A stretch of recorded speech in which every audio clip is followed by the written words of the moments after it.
Hello guys, I have made video for you. This is the educational video as a part of anatomy and physiology. If you like my video then please subscribe my channel and like the video. Thank you. Hello guys, welcome back to my channel. I Shraddha Gajjar and today I am going to teach you about the anatomy and physiology of the respiratory system. Now we will see the next slide. First, we'll see what is respiratory system. Respiratory system, it is also called as the respiratory apparatus as well as ventilatory system. Respiratory system, it is a biological system which consists specific organs and structure which is used for the gas exchange in the humans. So this is all about the respiratory system. Now we will see the organs associated with the respiratory system. You can see in the figure, first that is the nose or nasal cavity, then the pharynx, then larynx, then the trachea. Then trachea is divided into two parts, that is two bronchi, then the bronchioles which is the end part into the lungs, then two lungs. Okay, so these are the organs. Now we will start the nose. The nasal cavity is the main route of air entry and consistency of a large irregular cavity which is divided into two equal passages by the septum. This septum is called as a nasal septum. Okay. This posterior bony part of the septum, it is formed by the perpendicular plate of the ethmoid bone and the vomer bone. The anterior, it consists the hyaline cartilage. Okay, you can feel the soft part of the nose, that is the hyaline cartilage. The roof, it is formed by the cribriform plate of the ethmoid bone, sphenoid bone, frontal bone and the nasal bone. The floor, it is formed by the roof of the mouth and it consists of the hard palate in front and soft palate in the behind or the posterior area. So this is all about the nasal cavity. Now the hard palate is composed of the maxilla and the palatine bone, and middle wall, it is formed by the septum, that is the nasal septum. The lateral walls are formed by the maxilla, ethmoid bone and the inferior concha, and the posterior which is formed by the posterior wall of the pharynx. So this is all about the structure of the nasal cavity. Now we will see the lining of the nose. Nose is lined with very vascular ciliated columnar epithelium which contain mucus secreting goblet cells. At the anterior nares bend with the skin and posteriorly it extends into the nasal part of the pharynx.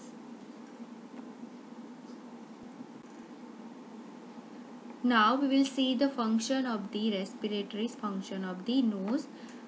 You can see it is a first part of the respiratory passage, or we can the entry of the air into the respiratory passage.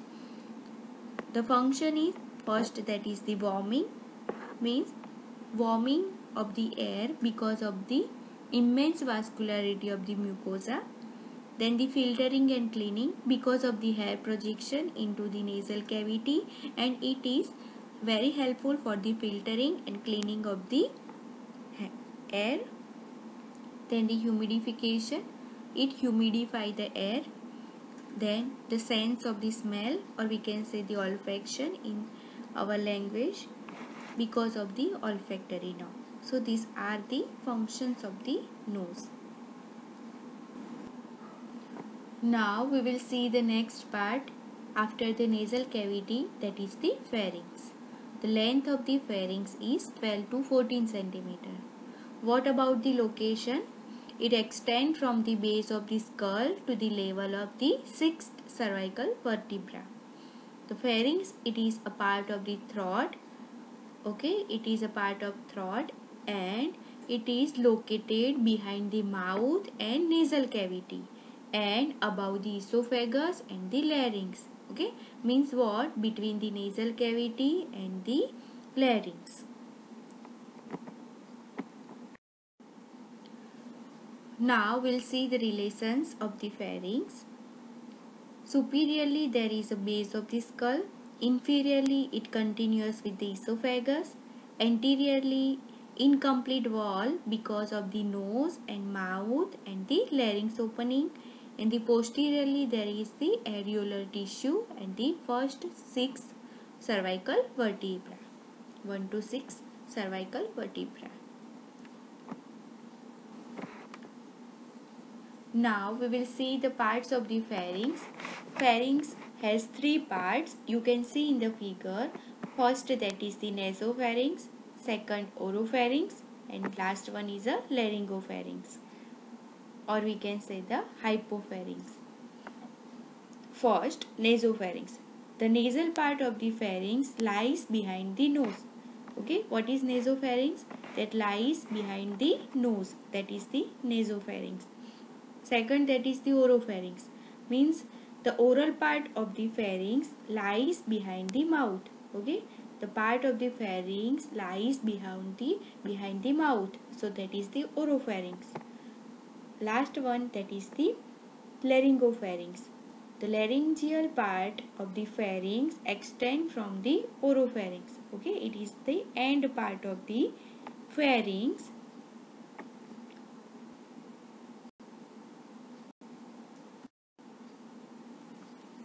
Now, first one, that is the nasopharynx. The nasal part of the pharynx lies behind the nose and above the level of the soft palate. Its lateral wall are two opening of the auditory tube and leading to each middle ear. Also there is strictly an air passageway. Also it is lined with the pseudo stratified columnar epithelium. Close during the swallowing to prevent the food into the nasal cavity.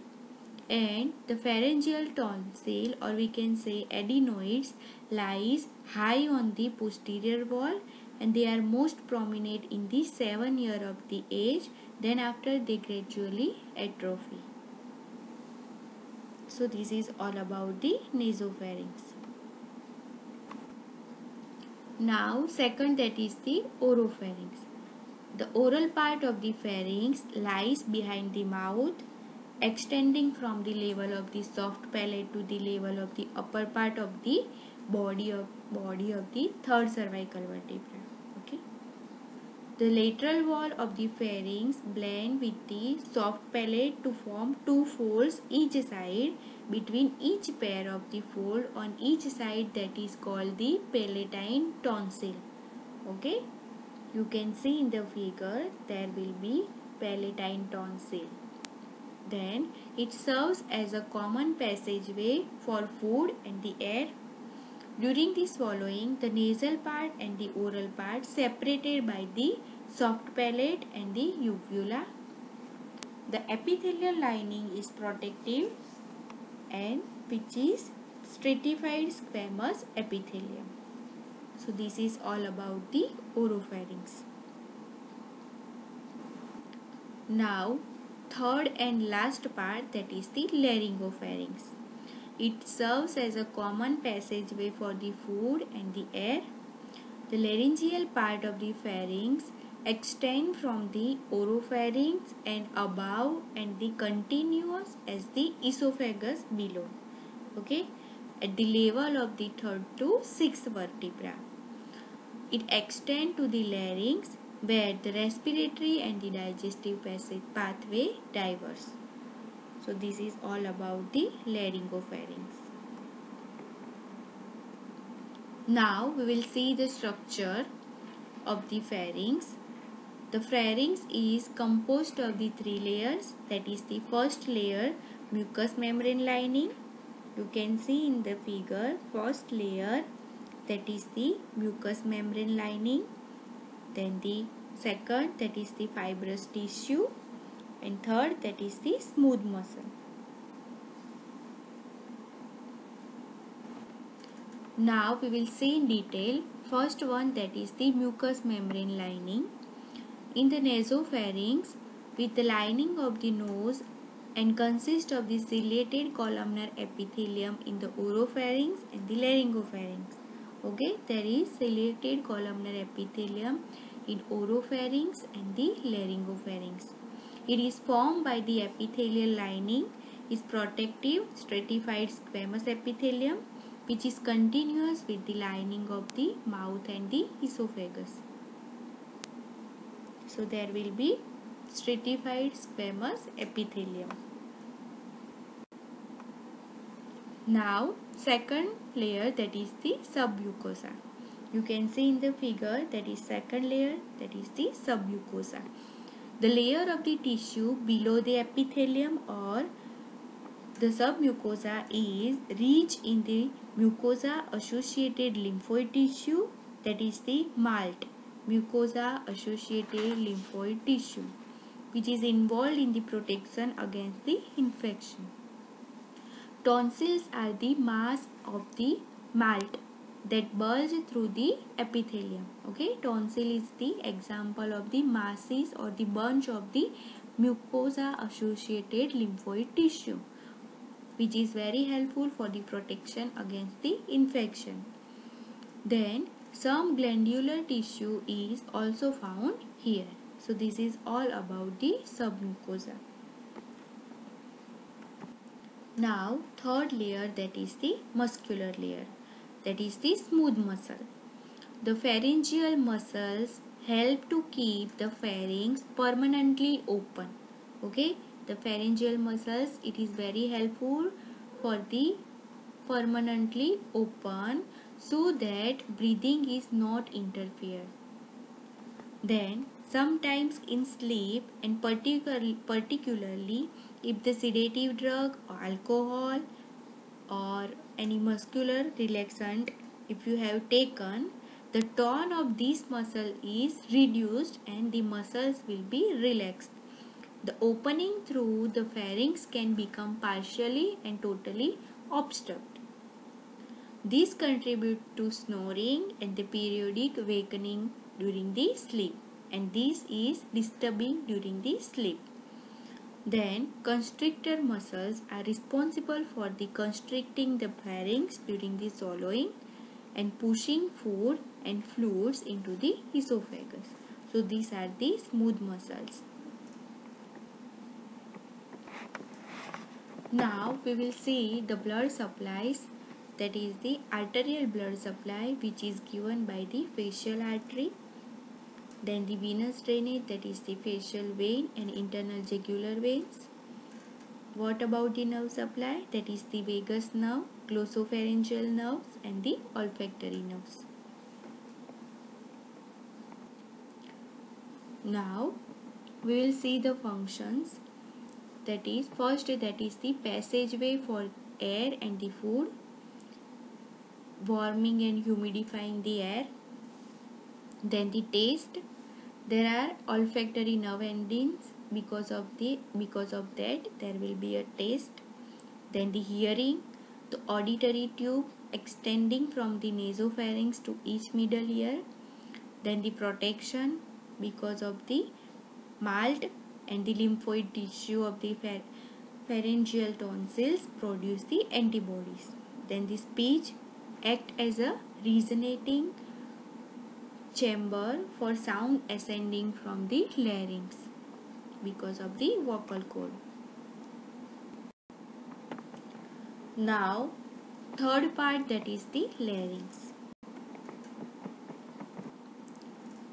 First we will see the position of the larynx. The larynx, or we can say the voice box, okay, that extend from the root of the tongue. It lies in front of the laryngopharynx at the level of the third, fourth, fifth and sixth cervical vertebra. Until the puberty, there is little difference in the size of the larynx between the sex. It grows larger in the male. Okay. Now we will see the relations, that is superiorly there is hyoid bone and the roof of the tongue. Inferiorly, it continues with the trachea. Anteriorly, there is the muscle of the neck. Posteriorly, there is the laryngopharynx and the third to sixth cervical vertebra. Now, we'll see the structures. The larynx is composed of the several irregularly shaped cartilage which is attached to each other by the ligaments and the membranes. Okay, there is irregularly shaped cartilages and the ligaments are there. The main cartilage are one thyroid cartilage, one cricoid cartilage, two arytenoid cartilage, or these are called as the hyaline cartilage, and was one that is the epiglottis, that is the elastic fibrocartilage. Now we will see the details of the cartilage. First one, that is the one thyroid cartilage. This is the most prominent laryngeal cartilage. It is made up of the hyaline cartilage and it lies to the front of the neck. You can see in the figure there is the thyroid cartilage and it lies in the front of the neck. It is in blue color. Its anterior wall projects into the soft tissue of the front of the throat and forming the laryngeal prominence, or we can say the Adam's apple, which is easily felt and often visible in the adult males. Okay, there is the prominence at the neck, that is the Adam's apple.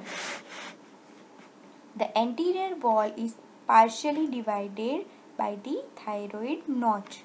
Okay, you can see in the second figure there is the thyroid notch. Okay, the anterior wall, it is partially divided by the notch. The cartilage is incomplete posteriorly. Okay, see, this is the posterior view of the figure, and it is bound with the ligament to the hyoid bone above and the cricoid cartilage below. Okay, the upper part of the thyroid cartilage is lined with the stratified squamous epithelium like the larynx, and the lower part with the ciliated columnar epithelium like the trachea. The thyroid cartilage form most of the anterior and the lateral wall of the larynx. Now, second, that is the cricoid cartilage. You can see in the figure that is in blue color, it is a cricoid cartilage. This is lies below the thyroid cartilage. It composed of the hyaline cartilage.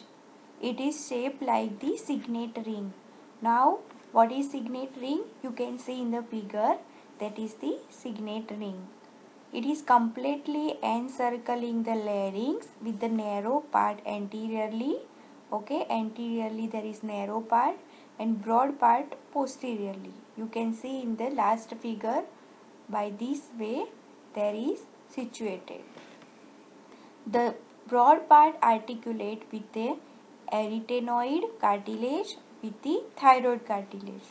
It is lined with the ciliated columnar epithelium, and the lower border of the cricoid cartilage makes the end of the upper respiratory tract. Now, arytenoid cartilage.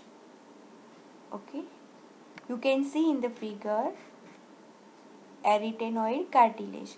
These are the two roughly pyramid shaped hyaline cartilage which is situated on the top of the broad part of the cricoid cartilage, which form the part of the posterior wall of the larynx. Okay, you can see in the figure there is a roughly pyramid shaped two hyaline cartilage, that is the arytenoid cartilage, on the upper border of the